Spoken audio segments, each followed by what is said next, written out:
지난주 금요철야 시간에 말씀드렸듯이 금수저, 은수저, 흙수저 인생에 대해서 살펴보았습니다. 그 흙수저보다도 못한 군대 귀신 들린 자에게 찾아오신 예수님에 대해서 지난주에 말씀을 나누었습니다. 그런데 성경에서도 이런 금수저, 은수저, 흙수저와 비슷한 유사한 뉘앙스의 단어가 등장합니다. 바로 디모데후서 2장 20절에서 21절 말씀입니다.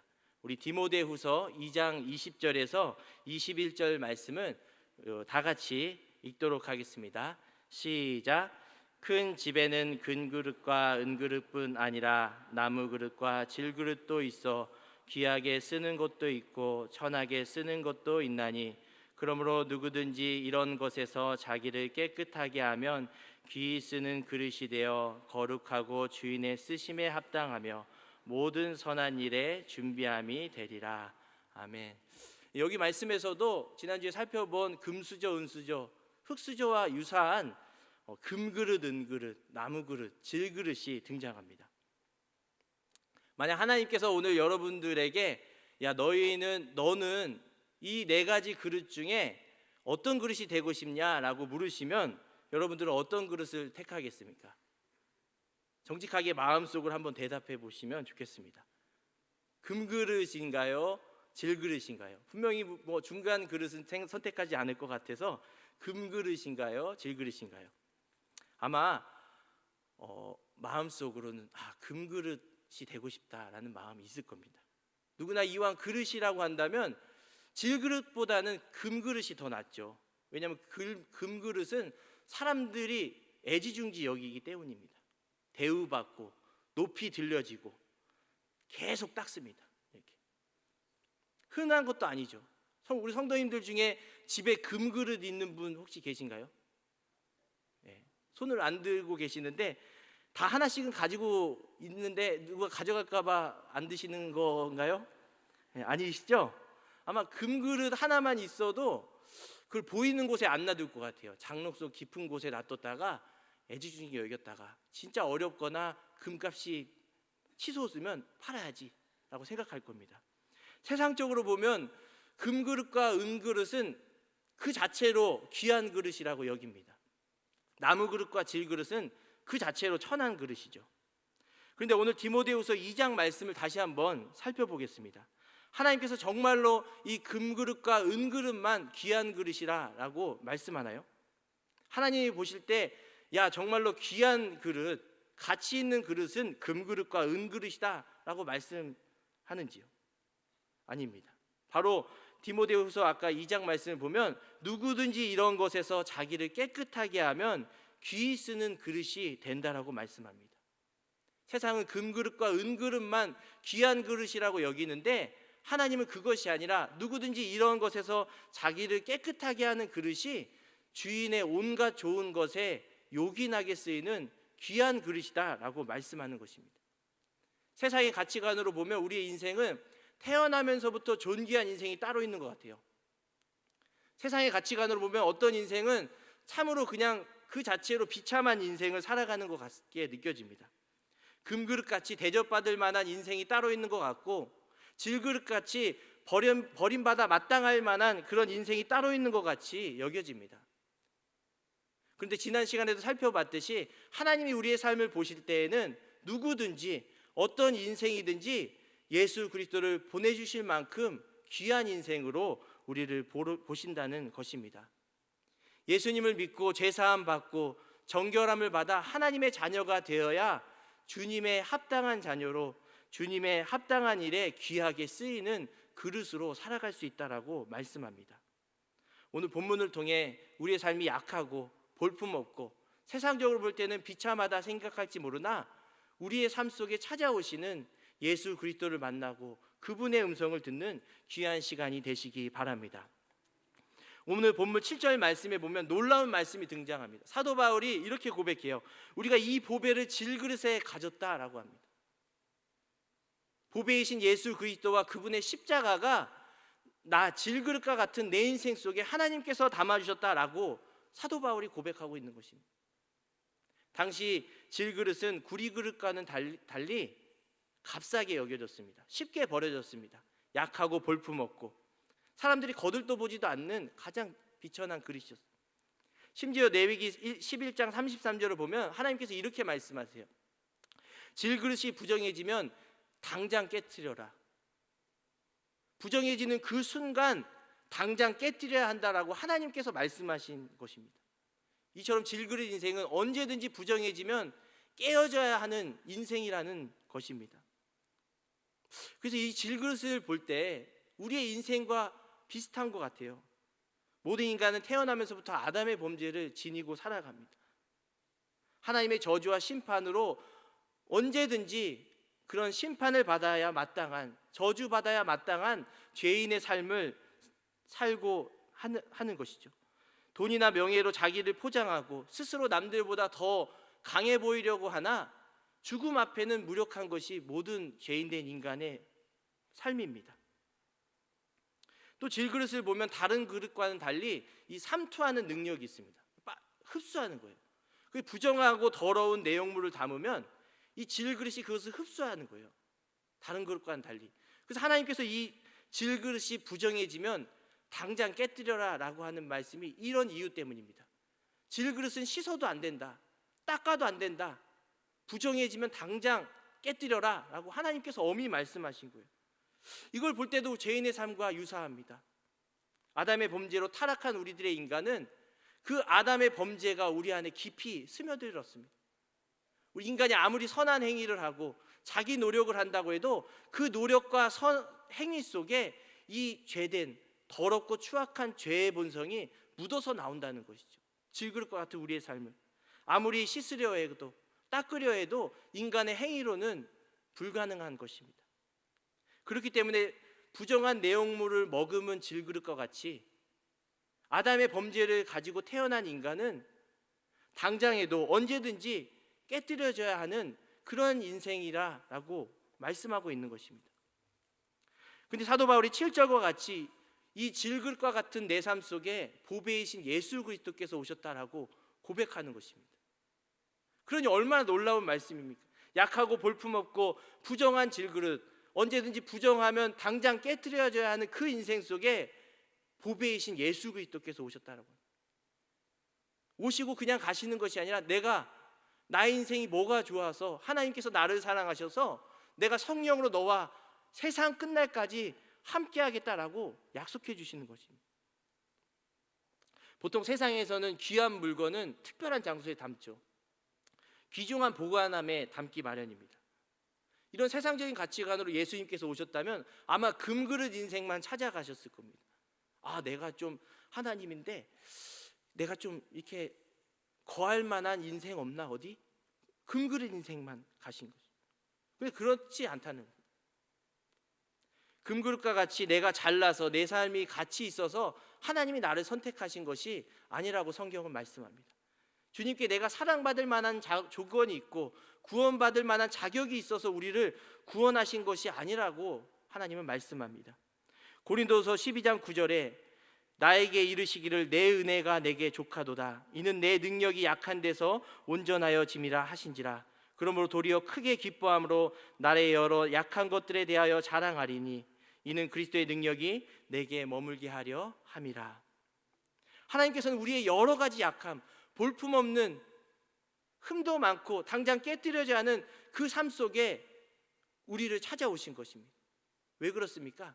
그 약함 위에 너를 택한 것이 나다, 나의 전능하심을 봐라, 나의 강하심을 봐라 라고 하나님을 드러내시고자 하신 것입니다.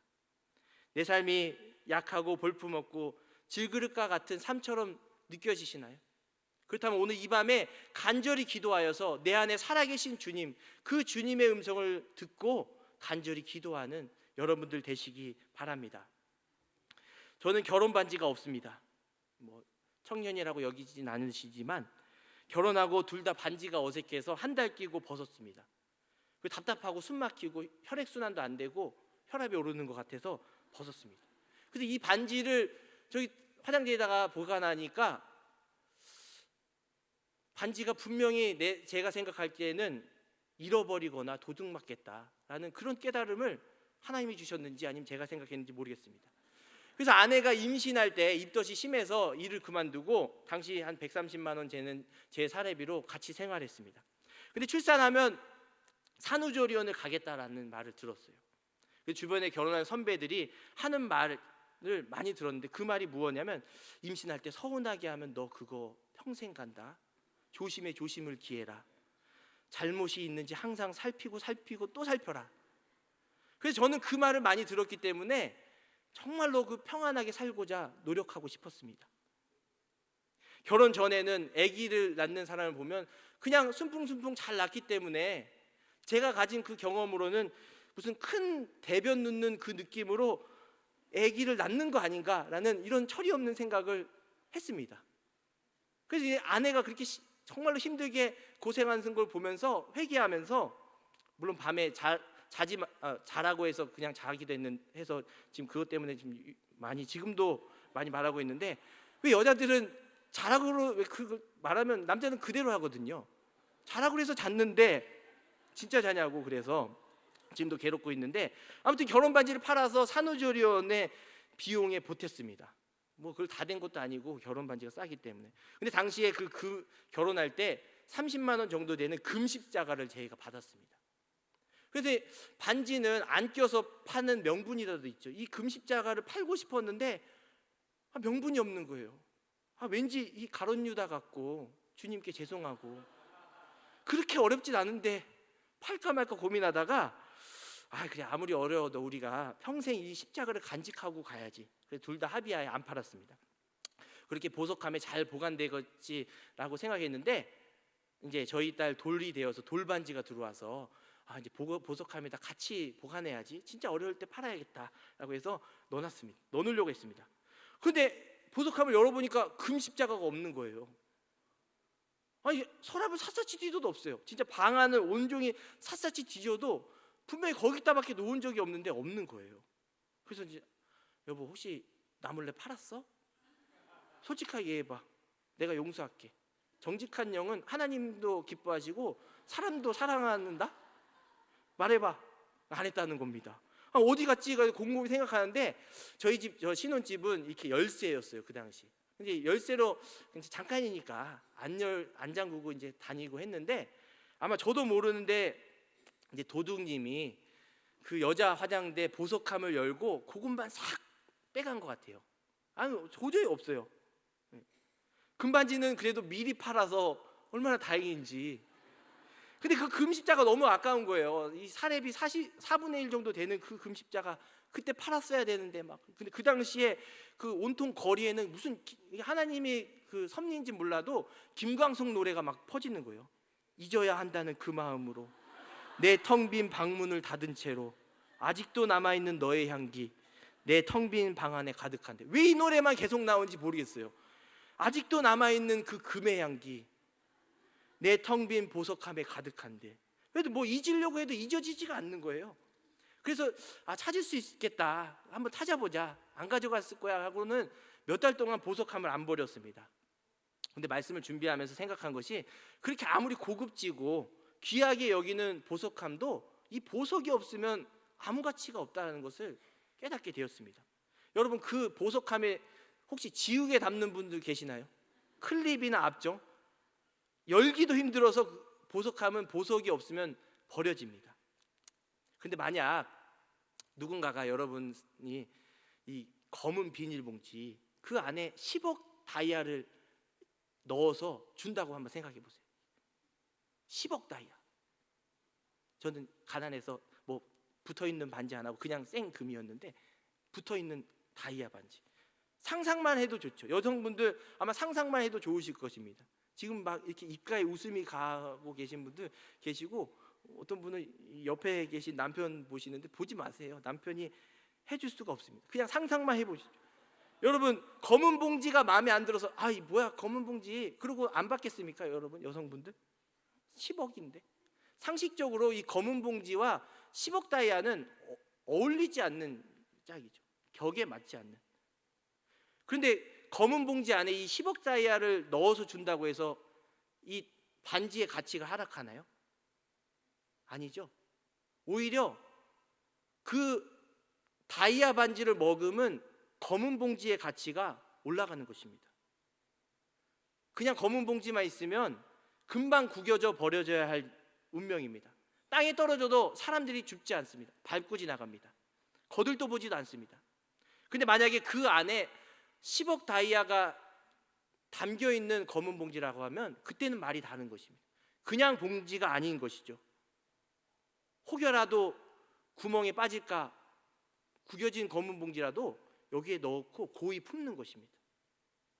여러분, 하나님께서 우리의 인생을 보실 때 이와 같다라는 것입니다. 죄로 인해 먹보다도 더 시커먼 우리의 인생, 아담의 범죄로 씻으려 해도 안 된다, 닦으려 해도 안 된다, 당장 깨뜨려져야 한다는 그 인생 속에 보배이신 예수 그리스도를 담아주신 줄로 믿습니다. 그 안에 예수 그리스도가 계시기 때문에 하나님은 이 예수 그리스도를 보고 이 구겨진 인생, 이 금이 가고 찢겨진 검은 봉지의 인생 같은 우리의 삶을 하나님의 품에 품어주시는 거죠.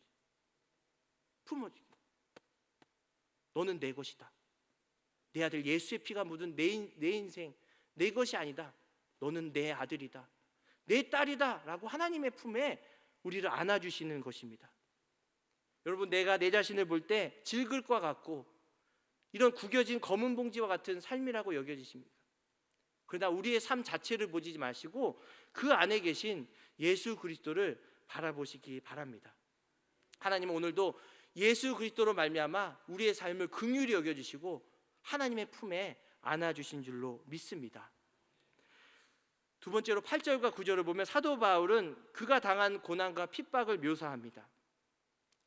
보통 8절과 9절 정도의 환경이 되면 질그릇은 으깨져야 하는 것이 당연하고 절망과 낙심 속에서 허우적대야 하는 것이 질그릇의 인생입니다.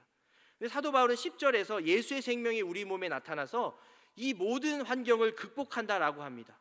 답답한 일을 당하여도 낙심하지 않고 박해를 받아도 버림받지 않고 거꾸로뜨림을 당하여도 망하지 않는다라고 사도 바울이 고백하는 것입니다. 여러분, 질그릇에 무슨 엄청난 힘과 내구성이 있어서 이렇게 자체적으로 견디나요? 아니죠. 그 안에 예수 그리스도의 능력으로 말미암아 내가 이 모든 환경을 견딘다라고 사도 바울이 고백하고 있는 것입니다. 고린도후서 6장 8절에서 10절 말씀을 보면 사도 바울은 또 이렇게 고백합니다. 우리는 속이는 자 같으나 참되고 무명한 자 같으나 유명한 자요, 죽은 자 같으나 보라 우리가 살아있고 징계를 받은 자 같으나 죽임을 당하지 아니하고 근심하는 자 같으나 항상 기뻐하고 가난한 자 같으나 많은 사람을 부유하게 하고 아무것도 없는 자 같으나 모든 것을 가진 자로다. 여러분, 오늘 이 시간 이 밤에 이 사도 바울의 고백이 우리의 고백이 될 수 있기를 바랍니다. 여러분, 우리에게 어떤 내구성, 그런 힘이 있어서 이런 고백이 나오겠습니까? 우리의 의지와 결단, 감정이 얼마나 대단하기에 이런 고백을 할 수 있겠습니까? 불가능합니다. 그러나 하나님께서 우리 안에 계신 하나님의 심히 큰 능력이 어떠한 고난 가운데 있어도 그것을 뚫고 감사와 기쁨의 꽃을 피우게 하시는 것입니다. 이처럼 질그릇 안에 있는 예수 그리스도로 말미암아 이런 내부의 약함, 우리의 삶 자체의 약함도 극복하지만 외부로부터 오는 어떠한 환경, 고난에도 우리가 그것을 능히 견딜 수 있다는 것을 하나님께서는 오늘 우리에게 말씀해주고 계십니다.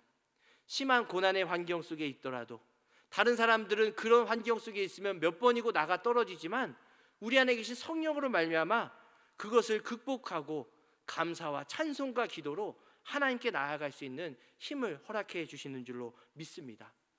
세상은 그릇 자체가 힘이라고 여깁니다. 그릇 자체가 능력이다, 권력이다 라고 가르칩니다. 야, 그래서 너희 같은 질그릇과 같은 인생은 행복이 없다. 좀 더 돈이나 권력, 명예, 지식을 통해서 더 좋은 그릇이 되라. 그래야 너가 편안하다.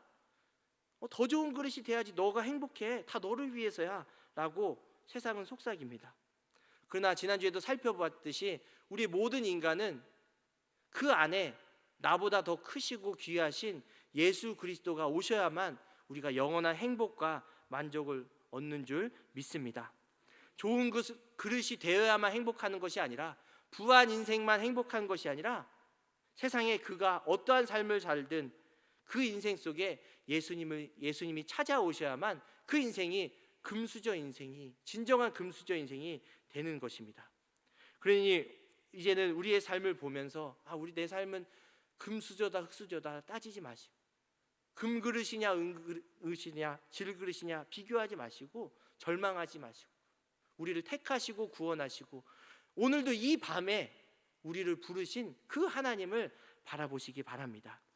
고린도후서 4장 5절에 우리는 우리를 전파하는 것이 아니라 오직 그리스도 예수의 주 되신 것과 또 예수를 위하여 우리가 너희의 종 된 것을 전파함이라. 오늘 이 말씀이 우리의 삶의 실제가 되어지기를 소망합니다.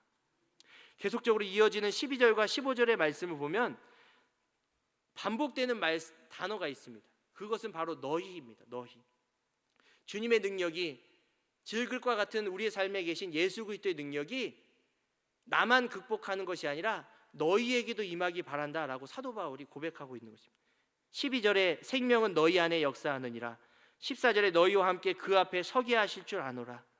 15절에 이 모든 것이 너희를 위함이니 라고 말합니다. 내 안에 계신 예수 그리스도의 능력이 나의 내부적인 약함, 내면적인 약함, 그것만 극복하게 하시는 것이 아니라 외부의 어떠한 환경으로부터 나를 이기게 하시는 능력도 주시고, 그것을 견디는 우리의 모습을 통해서 우리 주변에 있는 공동체를 하나님께서는 세워간다라고 사도 바울은 고백합니다. 우리가 젊을 때는 몰랐지만 나이가 들면서 보이는 것들이 있을 것 같아요. 아직 저는 그런 걸 논할 때가 아니지만, 어릴 때는 몰랐지만 부모가 되어 보니 보이는 것들이 있더라고요. 저도 한 가지 더 깨달은 게 있습니다. 다리를 다쳐 보니까 한 가지 더 깨달은 거는 약해져야만 보이는 게 있습니다. 강할 땐 몰라요. 강할 때는 신기하게 하나님께서 이 눈을 안개로 가려주시는 것 같아요. 아무리 보려고 해도 보이지가 않아요. 근데 약해져 보이니까 이 안개가 싹 거치면서 하나님이 보여주시는 게 있는 것 같습니다. 이 아킬레스건 파열로 깁스하고 다리 수술도 처음 해봤습니다. 이렇게 오래 갈 줄 몰랐습니다. 근데 저는 전에 이제 이거 수술하기 전에 깁스한 분들, 다리 다친 분들 보면 그 다리만 아프신 줄 알았어요. 그 다리만 편찮으신 줄 알았어요. 근데 다리를 다치고 한 6개월간 이렇게 보조 끼고 해보니까 이 반대쪽 팔이랑 무릎이랑 발목이 시큰시큰한 거예요. 약해져야만 안다니까요. 아마 이거 안 다쳤으면 계속 그 신방 갈 때 깁스한 다리만 만지고 기도했을 거예요. 주님 이 다리 고쳐주세요. 주님 이 다리. 근데 깁스해 보니까 그 다리가 안 아파요. 그 다리는 쌓여서 안 아파요. 이 다리가, 이 팔목이 아프다니까요. 그래서 성도님들이 제 다리 몇 번 만지고 가시는데 다 여기 만지세요. 여기 아이고 이 반대쪽 아프죠 하는 분들 몇몇 계세요. 근데 그분들 공통적이 뭐냐면 다리 다쳐보신 분들이에요. 약해져야만 보이는 게 있다니까요. 하나님께서 우리의 약함을 주신 것은 다른 이들의 아픔을 보라고 우리에게 그것을 허락해 주신 것입니다. 여러 가지 약함 속에서도 다른 이들이 얼마나 약한지를 깨달으라고 하나님이 우리에게 은혜를 주신 거예요. 약함 속에서 견디는 내 삶을 보고 저 사람은 진짜 하나님 신실하게 믿는 집사님, 권사님, 장로님이다. 나도 저 사람처럼 되고 싶다라는 그런 위로와 도전을 우리에게 주시는 겁니다. 사도 바울이 너희를 위함이다라는 그 말씀이 바로 이런 의미입니다. 꼭 우리가 완벽하게 뭘 갖춰야만 다른 사람을 도울 수 있는 게 아니라는 말씀입니다. 약함 속에서 그것을 기도로 견뎌내고 감사로 이겨내는 그 삶을 통해서 다른 사람에게 진짜로 세상에서 줄 수 없는 힘과 위로를 하나님께서는 허락해 주시는 것입니다. 그렇기 때문에 제가 앞에서 질그릇과 같은 인생이라고 그랬잖아요. 질그릇과 같은 인생. 근데 살펴보니까 이 질그릇과 같은 인생도 그냥 질그릇이 아닌 것 같아요. 여러분, 질그릇과 같은 인생이라고 하는데 정말로 아무 흠도 금도 구멍도 없는 질그릇인가요? 그래서 내 인생은 진짜 완벽한 질그릇이다. 모든 것이 완벽해서 금 하나 안 가고 구멍 하나 안 뚫린 그런 질그릇이다 하는 분들 혹시 계신가요? 저도 육체적으로는 오른쪽 종아리에 12cm 금이 간 질그릇입니다. 어릴 때 할아버지 할머니께서 아이고 허리야, 아이고 다리야, 내일 비가 오려나? 그러면 마음속으로 그렇게 생각했어요. 아니, 할아버지는 그거 느낌이고 감정이지 정말로 그게 과학적으로 맞아요? 근데 다음날 정말로 비가 와요. 여러분, 그걸 하나님께서 저를 너무 빨리 경험해 주게 하신 것 같아요.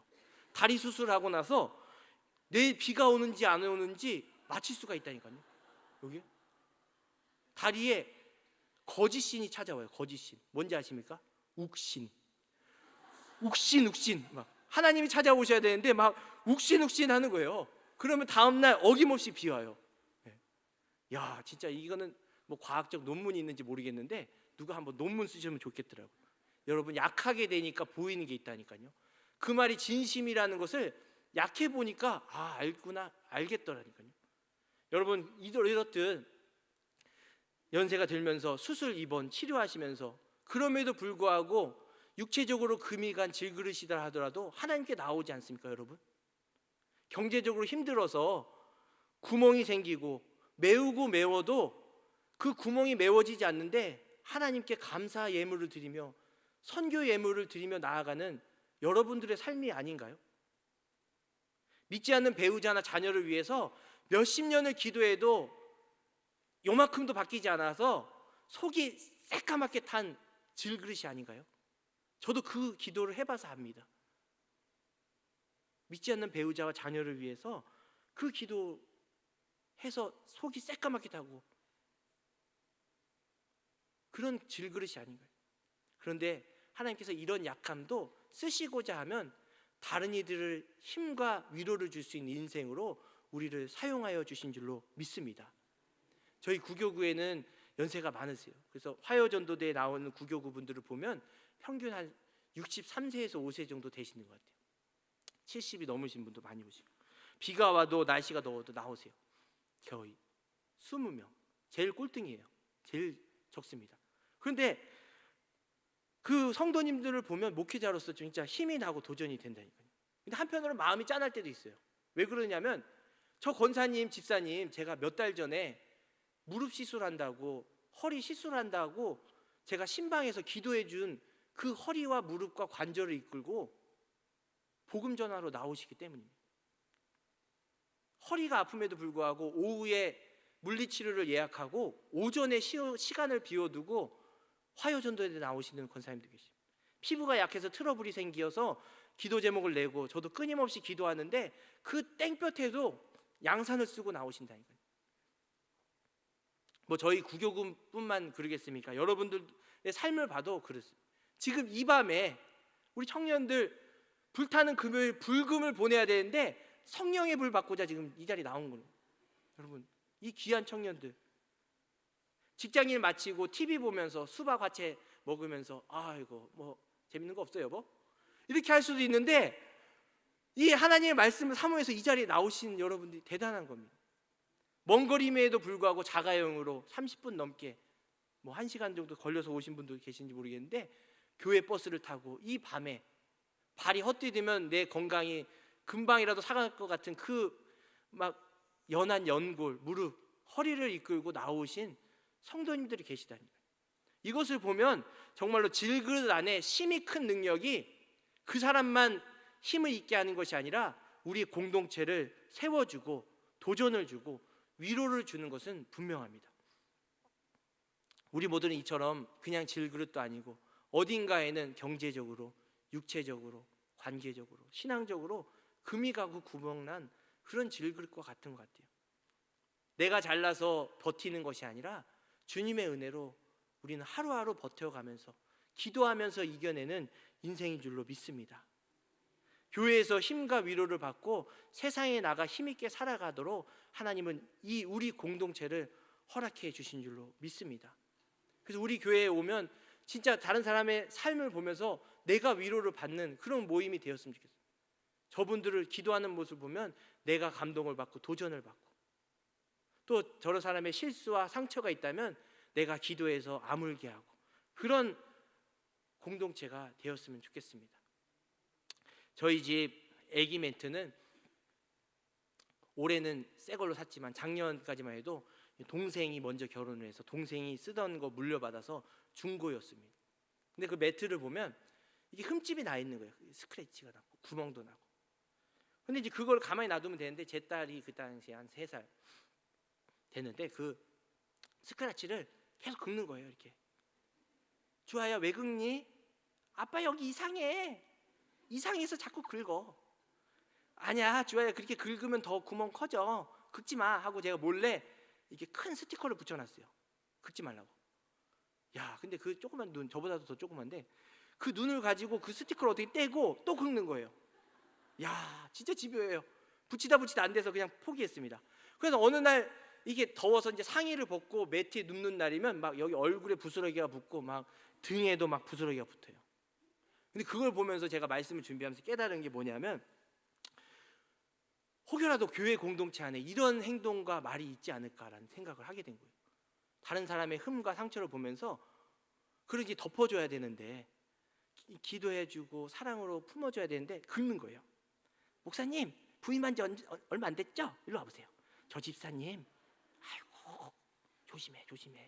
대박이야. 몸살이요. 아이고 그것도 한 거라고. 내가 하면 더 잘하겠다. 아이고 저러고도 권사야. 계속 긁는 거예요. 이렇게 막 더운 날 힘이 땀이 흠뻑 젖어서 음식하고 있는데 막 아이고 짜네, 싱겁네, 맛없네 하는 분들이 혹시라도 있지 않을까. 그냥 가뜩이나 금이 가가지고 겨우겨우 예수님 믿고 버텨서 세상에서 살아가는데 그냥 쇠젓가락으로 이렇게 치는 것 같아요. 아이고 진짜 이거 목사님 조심해. 아이고 그냥 그런 모습 보면 막 목회자로서 간단해요. 아니 금이 가서 가뜩이나 진짜 교회 나올까 말까 한 분인데 저렇게 말하다가 주님 덮어주옵소서. 이렇게 역시 혹시 우리 마음에 안 드는 분들 계실 수도 있어요. 얄미운 행동하고 신앙의 금이 가서 조금은 이상하고 감정의 금이 가서 늘 부딪히고. 근데 그런 분들 긁는다고 해서 안 나아져요. 덮어야 됩니다. 사랑으로. 사랑은 모든 허물을 덮느니라, 모든 허물을 가리느니라 라고 했습니다. 똑같이 대해서 따지고 부딪히고 싸우고 논리적으로 이성적으로 네가 이기나 맞냐 해가지고는 반박하면 부스러기가 더 커집니다. 구멍이 더 커져요. 감정의 돌이 더 커져요. 그래서 그 긁어서 생긴 부스러기가 우리 공동체에 이렇게 붙는다니까요. 이 등 뒤에 붙어요. 막 달라붙습니다. 그래서 우리 교회 공동체는 오늘 말씀처럼 우리는 다 금이 가고 구멍이 나고 흠이 있는 질그릇입니다. 다 연약하기 때문에 하나님께서 에베소 2장 20절 22절 말씀에 너희도 성령 안에서 하나님이 거하실 처소가 되기 위하여 그리스도 예수 안에서 함께 지어져 가느니라 라고 말씀하신 줄로 믿습니다. 나 혼자 잘하는 게 아니라 이 연약한 사람들이 모여서 서로 위로와 격려를 하고 함께 자라가게 하시는 것입니다. 하나님은 이 놀라운 계획 안에 우리를 부르신 줄로 믿습니다. 내 안에 질그릇 안에 예수 그리스도 계시면 우리의 약함, 우리 내부의 약함이 극복되는 것이에요. 또 외부적으로 어떠한 환경이 있더라도 그것을 뛰어넘고 감사와 믿음으로 나아가게 하시는 거죠.